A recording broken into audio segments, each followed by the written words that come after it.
Hello friends, दोस्तों इस video में हमें एक न्यू टॉपिक लर्न करना है related to complex number. Polar form of a complex number. Complex number का पोलर फॉर्म क्या होता है, चलो देखते हैं। Let us assume that z a plus ib is a complex number। General form है कॉम्प्लेक्स नंबर का, a प्लस आई बी या बी है, इसी सिंबल है z। अभी अगर हमें ये नंबर प्रेजेंट करना है कोऑर्डिनेट सिस्टम के ऊपर, ये जो कोऑर्डिनेट सिस्टम है, इस कोऑर्डिनेट सिस्टम को हम क्या कहते हैं? For complex number it is known as Argand diagram या कॉम्प्लेक्स प्लेन। तो अभी जो आर्गन डायग्राम है, इसमें ये जो एक्स एक्सिस है इसे हम रियल एक्स एक्सिस कहते हैं, ये जो वाई एक्सिस है इसे हम इमेजिनरी एक्सिस कहते हैं, ये रियल एक्सिस, ये इमेजिनरी एक्सिस। ये जो ओरिजिन है ओ, इसे यहाँ पे पोल कहा जाता है। इस केस में पोलर कोऑर्डिनेट्स के सिस्टम या पोलर फॉर्म के केस में इसे पोल कहते हैं, पीओ यानी पोल। पोल क्या है? तो ये ओरिजिन है। अभी जो पॉइंट हमें प्रेजेंट करना है, इसका एक्स कोऑर्डिनेट अगर आप देखेंगे ए, वाई कोऑर्डिनेट बी है, तो पॉइंट प्रेजेंट होगा सपोज पी से, तो उसके कोऑर्डिनेट्स आएंगे ए कॉमा बी। क्या आगे? A comma B. अभी अगर हम इसे प्रेजेंट करेंगे सिस्टम पे, आर्गन प्रोग्राम, आर्गन डायग्राम बोलिए, कॉम्प्लेक्स प्लेन बोलिए, या रफली हम उसे कोऑर्डिनेट सिस्टम ही कहते हैं। तो कोऑर्डिनेट सिस्टम के ऊपर we have to draw one perpendicular. तो ये जो डिस्टेंस है ये ए है, ये जो डिस्टेंस है ये बी है। Distance on X axis A, distance on Y axis B, और we can say distance on real axis A, distance of imaginary is B, क्योंकि इमेजिनरी है ये रियल है। Clear? Real part real axis के ऊपर, imaginary imaginary axis के ऊपर। अगर हम इस ओपी को ज्वाइन करते हैं, ओपी को क्या किया? ज्वाइन। अभी ये हो गया राइट एंगल ट्रायंगल। इस राइट एंगल ट्रायंगल में जो ओपी है इसे हम आर से दिखाते हैं, जिसे हम क्या कहते हैं? मॉड्यूलस। मॉड्यूलस हमने प्रीवियस वीडियो में भी देखा है, मॉड्यूलस ऑफ जेड। ऑल्सो इसे हम इस सिंबल से दिखाते हैं, और इसी को हम यहाँ पे आर से भी दिखाते हैं। कैसे दिखाते हैं? R by Pythagoras theorem. This one square plus this one square, side one square side two square, so is equal to A square plus B square R square. तो अगर रूट लेना है तो हमें अंडर रूट लेना पड़ेगा ए square plus B square, बराबर है? तो ये आर की वैल्यू आ गई। ये पॉइंट है पी ए कॉमा बी, जिसे हमने यहाँ पे प्रेजेंट किया है, ध्यान में रखिए। और इस तरह से हमें मॉड्यूलस मिल गया। अभी यहाँ पे जो एंगल बन रहा है थीटा, जिसे हम थीटा नाम देते हैं, ओपी, ये थीटा क्या है? तो थीटा एंगल ऑफ इंक्लिनेशन कहिए, या थीटा यहाँ पे ओपी ने रियल एक्सिस से बनाया हुआ एंगल है। ये थीटा को हम इस केस में, कॉम्प्लेक्स नंबर के केस में, आर्गुमेंट कहते हैं या एम्पलीट्यूड कहते हैं। ये भी हमने प्रीवियस वीडियो में देखा है। तो ये थीटा की वैल्यू हम कैसे निकालते हैं? टैन थीटा, एम्पलीट्यूड या आर्गुमेंट है theta. Tan theta is equal to opposite upon adjacent, that is B upon A. क्या है? B upon A. इस तरह थीटा की वैल्यू निकालते हैं। इसे हमें थीटा अगर निकालना है तो ये टैन का इन्वर्स हो जाएगा बी अपॉन ए। देखिए अभी इस केस में क्या होता है कि जेड जो है ए प्लस आई बी, या उसे पॉइंट में हमने लिखा है P A comma A B, उसका मॉड्यूलस जेड आर आ गया, ये उसकी एम्पलीट्यूड आर्गुमेंट लिया गया है। अभी पोलर फॉर्म क्या है? तो इसी को पोलर फॉर्म कहते हैं। जब इस पॉइंट पी को हम रिप्रेजेंट करते हैं इंस्टेड ऑफ दिस कोऑर्डिनेट्स, उसका मॉड्यूलस कॉमा उसका amplitude P R comma theta, ये हो गया उसका polar presentation, P R comma theta. अभी इस पी आर कॉमा थीटा के टर्म्स में हम कॉम्प्लेक्स नंबर को कैसे प्रेजेंट करेंगे, वो भी हमें देखना है। क्या क्या है? ए और बी है। अभी ए क्या है? ए है थीटा की एडजेसेंट साइड, थीटा की एडजेसेंट साइड है। और हमें मालूम है कि कॉस थीटा अगर हम लेते हैं ट्रिग्नोमेट्री में, तो कॉस थीटा क्या मिलता है हमें? एडजेसेंट अपॉन हाइपो, मतलब ए अपॉन आर। तो इससे हमें क्या मिलेगा? इससे हमें ए की वैल्यू मिलेगी। कितनी मिलेगी? R cos theta. क्या मिल गई? Are cos theta. बी को निकाल दो, बी क्या है? थीटा के अपोजिट है। अपोजिट के लिए हमारे पास ट्राइगोनोमेट्रिक रेशियो है साइन थीटा। साइन थीटा क्या है? Opposite side upon R. So B की वैल्यू मिल गई आर साइन थीटा। देखिए बी की वैल्यू क्या मिल गई आर साइन थीटा। तो हमारे पास ए की वैल्यू है आर कॉस थीटा, हमारे पास बी की वैल्यू है आर साइन थीटा। अभी इन दो वैल्यूज को अगर हम सब्स्टिट्यूट करते हैं जेड में, तो जेड क्या हो जाएगा, ए के जगह पे क्या आएगा R cos theta, plus B के जगह पे क्या आएगा आर साइन थीटा, साथ में आई भी है तो आई आर साइन थीटा। तो ये जो फॉर्मेट है ना, इस फॉर्मेट को पोलर फॉर्म कहते हैं। किसका पोलर फॉर्म, कॉम्प्लेक्स नंबर का polar form. Complex number A plus I B का ये हो गया polar form in terms of modulus and amplitude. Modulus क्या है आर, कैसे निकालते हैं under A square plus B square, इसी से मिलता है। थीटा एम्पलीट्यूड, एम्पलीट्यूड कैसे निकालते हैं tan इनवर्स बी अपॉन ए, यानी जो दो नंबर्स है या जो दो कोऑर्डिनेट्स है X and Y coordinates A and B, उसी से हमें मॉड्यूलस भी मिलेगा, उसी से हमें थीटा एम्पलीट्यूड भी मिलेगा।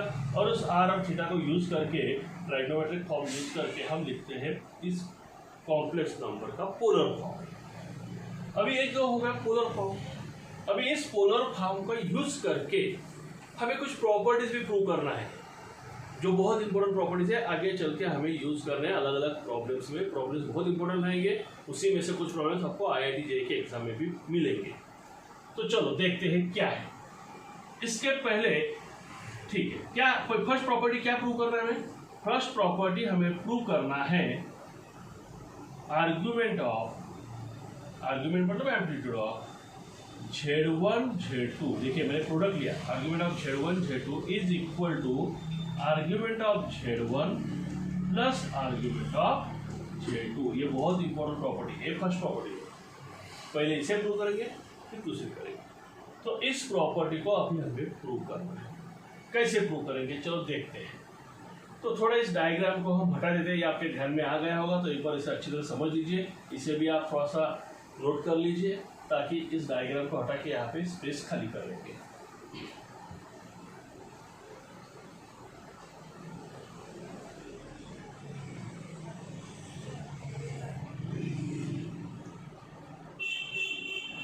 अभी देखिए argument of Z1 Z2, suppose हम Z1 लेते हैं। अभी Z1 Z2 क्या है, ये दो अलग अलग कॉम्प्लेक्स नंबर्स है, एक Z1 है दूसरा Z2। यहाँ पे जनरल फॉर्म में Z में लिखा है, तो Z1 को हम थोड़ा उसी हिसाब में लिखेंगे।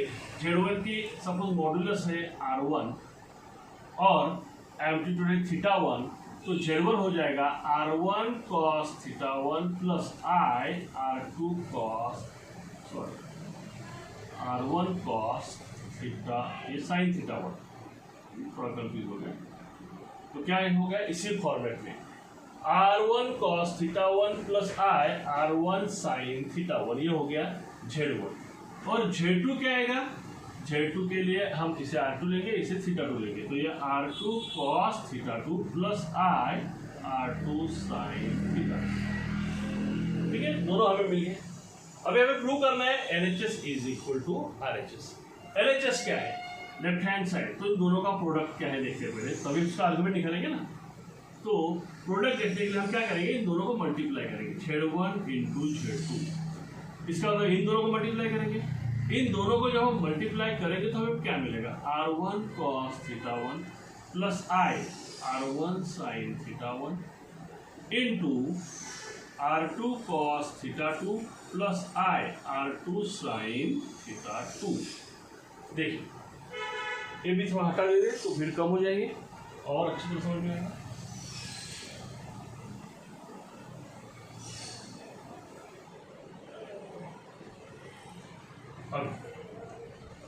अभी इन दोनों को मल्टीप्लाई करना है, तो कैसे करें, we know how to multiply, two brackets having two terms, R1 cos θ1 into R2 cos θ2 हो गया R1 R2 cos θ1 cos θ2 plus या माइनस, क्या आता है देखते हैं। इन दोनों को मल्टीप्लाई करेंगे तो R1 R2 यहाँ पे भी आएगा, I स्क्वायर आएगा, I स्क्वायर का क्या हो जाएगा minus R1 R2 sin θ1 into sin θ2। इन दोनों का हो गया प्लस, अभी this one into this one, इसमें I कॉमन आएगा, आई बाहर आएगा तो क्या आएगा R1 R2 cos theta 1 sin theta 2 cos theta 1 sin theta 2 plus इन दोनों को मल्टीप्लाई करते हैं तो इसमें भी आई आएगा तो आई को क्या करते हैं सीधा बाहर ले लेते हैं तो ये हो जाएगा R1 R2 sin theta 1 cos theta 2 sin theta 1 cos theta 2 bracket complete is equal to R1 R2 ठीक है R1 R2 अब ये क्या है cos A cos B minus sin A sin B अगर हम R1 R2 को कॉमन ले लेते हैं तो फिर ब्रैकेट में R1 R2 और R1 R2 दोनों को बाहर निकालो क्या बचेगा cos A cos B minus sin A sin B what is cos A cos B minus sin A sin B that is cos theta 1 plus theta 2 A plus B देखिए cos A plus B that is cos A cos B minus sin A sin B हमने formula apply किया ठीक है plus I यहां पे भी R1 R2 common आएगा फिर ब्रैकेट में क्या आएगा cos A sin B plus sin A cos B या फिर आप उल्टा सोचिए sin A cos B plus cos A sin B तो sin A plus B theta 1 plus theta 2 अभी देखिए यहाँ पे ध्यान दीजिए ये पूरा क्या हो गया ये पूरा हो गया Z1 Z2 इसका प्रोडक्ट Z1 Z2 ये जो हमने कंबाइंड प्रोडक्ट लिया है दो कॉम्प्लेक्स नंबर्स का उनमें R1 R2 देखिए कॉमन है मतलब उसका मॉड्यूलस है मॉड्यूलस कैसे लिखते हैं हम तो ऐसे करेक्ट Z1 Z2 कितना है मॉड्यूलस R1 R2 भी आ गया लेकिन आर्गुमेंट क्या आ गया आर्गुमेंट ऑफ Z1 Z2 कितना आ गया Z1 Z2 का argument theta 1 plus theta 2 theta 1 plus theta 2 यहाँ पे भी वही एंगल है यहाँ पे भी वही एंगल देखिए इस केस में जब थीटा एम्पलीट्यूड होता है तो cos थीटा और यहाँ पे sin थीटा है अब यहाँ पे थीटा 1 प्लस थीटा 2 एंगल आ गया तो वही उसका एम्पलीट्यूड है आर्गुमेंट है तो आर्गुमेंट क्या है Z1 इंटू Z2 का थीटा 1 प्लस थीटा 2 लेकिन थीटा 1 क्या है थीटा 1 आर्गुमेंट है किसका Z1 का देखिए यहाँ पे थीटा 1 है तो Z1 का आर्गुमेंट है so it is argument of Z1 plus theta 2 क्या है थीटा 2 है आर्गुमेंट ऑफ Z2 और इस तरह से हमने प्रूव कर दिया argument of Z1 Z2 is equal to argument of Z1 plus argument of Z2 क्योंकि थीटा 1 आर्गुमेंट ऑफ Z1 हमने ऑलरेडी लिया है थीटा 2 आर्गुमेंट ऑफ Z2 हमने ऑलरेडी लिया है बस उसे यहाँ पे प्रेजेंट करना है तो इस तरह से पोलर फॉर्म में जो कॉम्प्लेक्स नंबर आता है उसका यूज करके हमने क्या प्रूव किया हमने एक प्रॉपर्टी प्रूव कर दी क्या प्रॉपर्टी है ये वाली argument of Z1 Z2 is equal to argument Z1 plus argument of Z2 कैसे प्रूव की पहले हमने प्रोडक्ट निकाला दो कॉम्प्लेक्स नंबर्स लिए अलग अलग पहले का मॉड्यूलस R1 है और आर्गुमेंट थीटा 1 दूसरे का मॉड्यूलस R2 है आर्गुमेंट थीटा 2 दोनों का प्रोडक्ट निकाला मल्टीप्लाई किया रियल पार्ट्स को एक्सेप्ट किया इमेजिनरी पार्ट्स को एक्सेप्ट किया रियल पार्ट्स में आप देखेंगे R1 R2 कॉमन लिया तो ये आ गया cos थीटा 1 प्लस थीटा 2 ये फॉर्मूला है इसी में साइन यहाँ पे sine A cos B plus cos A sin B sine A plus B ये आ गया दोनों में R1 R2 कॉमन था R1 R2 ये तो आ गया उसका मॉडुलस जैसे कि R की जगह पे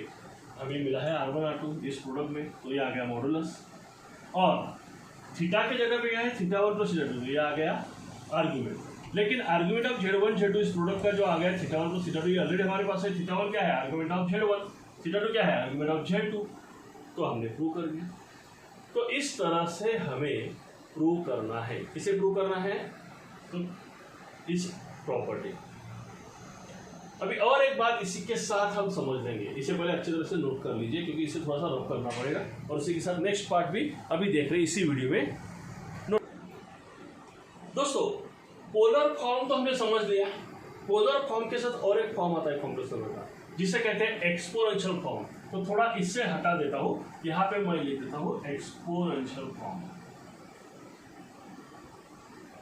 अभी एक्सपोनेंशियल फॉर्म क्या है कॉम्प्लेक्स नंबर का इसे थोड़ा सा अच्छी तरह से हम समझ लेते हैं तो एक्सपोनेंशियल फॉर्म क्या है अभी जो हमने पोलर फॉर्म लिखा है ना बस उसी को यूज करना है z इज इक्वल टू यानी complex number z is equal to क्या है पोलर फॉर्म तो e raise to i r into E raise to I theta देखिए तो ये r है ना वैसे भी इसे कॉमन लिया जाता है z की वैल्यू क्या होती है r को अगर हम कॉमन लेते हैं तो ये आ जाता है cos theta plus I sine theta, और इसी को e raise to I theta करके लिखा जाता है।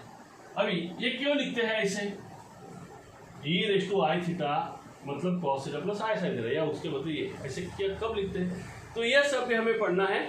सीक्वेंस एंड सीरीज हमारा जो नया चैप्टर चालू होने वाला है इसके बाद में, इसमें सब हम प्रूव करने वाले हैं, क्योंकि इसका खुद का अपने प्रूफ है, तो इसमें वो सेट नहीं होगा, हम उसको देखने वाले, ध्यान में रखेंगे।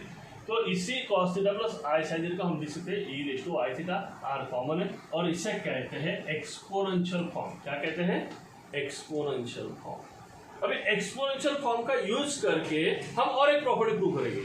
वैसे तो प्रॉपर्टी आप सिंपल a प्लस आई बी को लेके भी प्रूव कर सकते हैं, ये वाले भी और अभी जो दे रहे हैं वो भी, लेकिन हम आसान मेथड देख रहे हैं ताकि समझने में आसानी हो जाए। तो एक्सपोनेंशियल फॉर्म को यूज करके हमें करना है, कौन सी प्रॉपर्टी वो भी बता रहा हूँ, 2 मिनट होती है।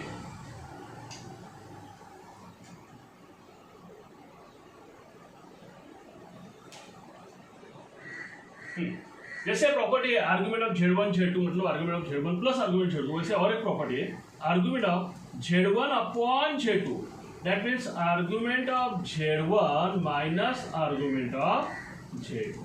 अभी देखिए, जब प्रोडक्ट था तो एडिशन आ गया, जब डिवीजन है तो सब्ट्रैक्शन आ रहा है दोनों के आर्गुमेंट्स में, तो ये हमें प्रूव करना है। अभी हम क्या करेंगे, ये जो Z1 है यहाँ पे R1 कॉमन आएगा ना, R1 कॉमन आएगा, और इसका एक्सपोनेंशियल फॉर्म बन जाएगा e raise to I theta 1। वैसे Z2 का भी बन जाएगा, R2 कॉमन आएगा जो कि मॉडुलस है, और इसका एक्सपोनेंशियल फॉर्म हो जाएगा आई थीटा 2। सिंपल हो गया, हमने जस्ट एक्सपोनेंशियल फॉर्म को समझ लिया, उसी में इसको कन्वर्ट कर लिया। अभी आप कहेंगे इसको वो शॉर्टकट में लिया, नहीं, ये सीक्वेंस है, सीरीज में हम लेने वाले हैं, टेंशन मत लीजिए। अभी आर्गुमेंट ऑफ, अच्छा हमें Z1 अपॉन Z2 चाहिए, तो पहले Z1 अपॉन Z2 निकालते फिर उसका आर्गुमेंट देखेंगे। तो Z1 upon Z2 is equal to Z1 upon Z2 क्या आएगा, R1 e raise to I theta 1 upon R2 e raise to I theta 2। R1 upon R2 ये हो गया इस Z1 अपॉन Z2, ये जो डिवीजन है कॉम्प्लेक्स नंबर्स का, इस नए कॉम्प्लेक्स नंबर का, ये जो डिवीजन करके जो रेशियो बन के नया कॉम्प्लेक्स नंबर आएगा ना, इस नए कॉम्प्लेक्स नंबर का ये हो गया मॉडुलस। और e रेज़ टू, अब यहाँ पे भी बेस e है, यहाँ पे भी बेस ये आई भी कॉमन आएगा, तो यहाँ पे सब्ट्रैक्शन हो जाएगा थीटा 1 माइनस थीटा 2। तो क्या मिल गया हमें, e raise to I theta 1 minus theta 2। ये क्या है, तो ये डिफरेंस आ गया है दो आर्ग्यूमेंट्स का जो ऑलरेडी हमने Z1 और Z2 के लिए लिए है, और एक अभी वे बन गए थीटा के जगह ले ली है। क्यों, क्योंकि ये जो रेशियो है Z1 अपॉन Z2 ये इनका मॉडुलस है और ये उनका आर्गुमेंट आ गया। क्या आ गया, आर्गुमेंट नया, because of this method of exponential form. ये तो रूल आपने स्टैंडर्ड में पढ़ा होगा एक्सपोनेंशियल फॉर्म का, डिवीजन होगा तो हम सब्ट्रैक्ट करते हैं दो पावर्स को अगर बेस सेम है तो फिर Z1 अपॉन Z2 को, यानी Z1 अपॉन Z2 का argument of Z1 upon Z2 क्या आएगा, argument of Z1 upon Z2 आ गया थीटा 1 माइनस थीटा 2। लेकिन थीटा 1 क्या है, थीटा 1 है argument of Z1 and theta 2 है आर्गुमेंट ऑफ Z2। तो दोस्तों इस तरह से दोनों प्रॉपर्टीज, एक मल्टीप्लिकेशन वाली और एक डिवीजन वाली यहाँ पे प्रूव हो गई। मल्टीप्लिकेशन क्या है, argument of Z1 Z2 is argument of Z1 plus argument of Z2। Division में क्या है, argument of Z1 upon Z2 is argument of Z1 minus argument of Z2, मतलब theta 1 plus theta 2, theta 1 minus theta 2। Theta 1 plus theta 2 हमने polar form का use करके prove किया। Theta 1 minus theta 2 वाली जो प्रॉपर्टी है उसे हमने एक्सपोनेंशियल फॉर्म को यूज किया और सॉल्व किया। तो दोस्तों इस तरह से इन प्रॉपर्टीज को भी लिखना बहुत जरूरी था, और पोलर फॉर्म और एक्सपोनेंशियल फॉर्म दोनों को हमने समझ लिया। अभी इन दोनों को, दो प्रॉपर्टीज को यूज करके, और भी सारे प्रॉपर्टीज है छोटे मोटे, होता हम टेस्ट में पढ़ लेंगे, उन सबको यूज करके हमें नए प्रॉब्लम सॉल्व करने हैं। और जब नए प्रॉब्लम सॉल्व करेंगे तो उस वक्त छोटे छोटे प्रॉपर्टीज को भी हम देखते जाएंगे, समझते जाएंगे। लेकिन वो प्रॉब्लम्स बहुत इंपॉर्टेंट रहेंगे। शुरुआत में थोड़ा सा इजी स्टेप से जाएंगे, इजी वाले प्रॉब्लम ले लेंगे ताकि कंसेप्ट क्लियर हो जाए। बाद में हम मुड़ेंगे IIT JEE के नंबर ऑफ प्रॉब्लम सॉल्व करने के लिए। तो मिलते रहेंगे, इसलिए सब्सक्राइब कीजिए ताकि आपको मिलते रहेंगे। वीडियो अच्छा लगे, समझ में आ गया, थोड़ा बोर्ड छोटा है, एडजस्टमेंट करनी पड़ती है, लेकिन अगर कंसेप्ट क्लियर हो रहा है, समझ में आ रहा है तो लाइक जरूर कीजिए, दोस्तों को शेयर भी कीजिए। बाय।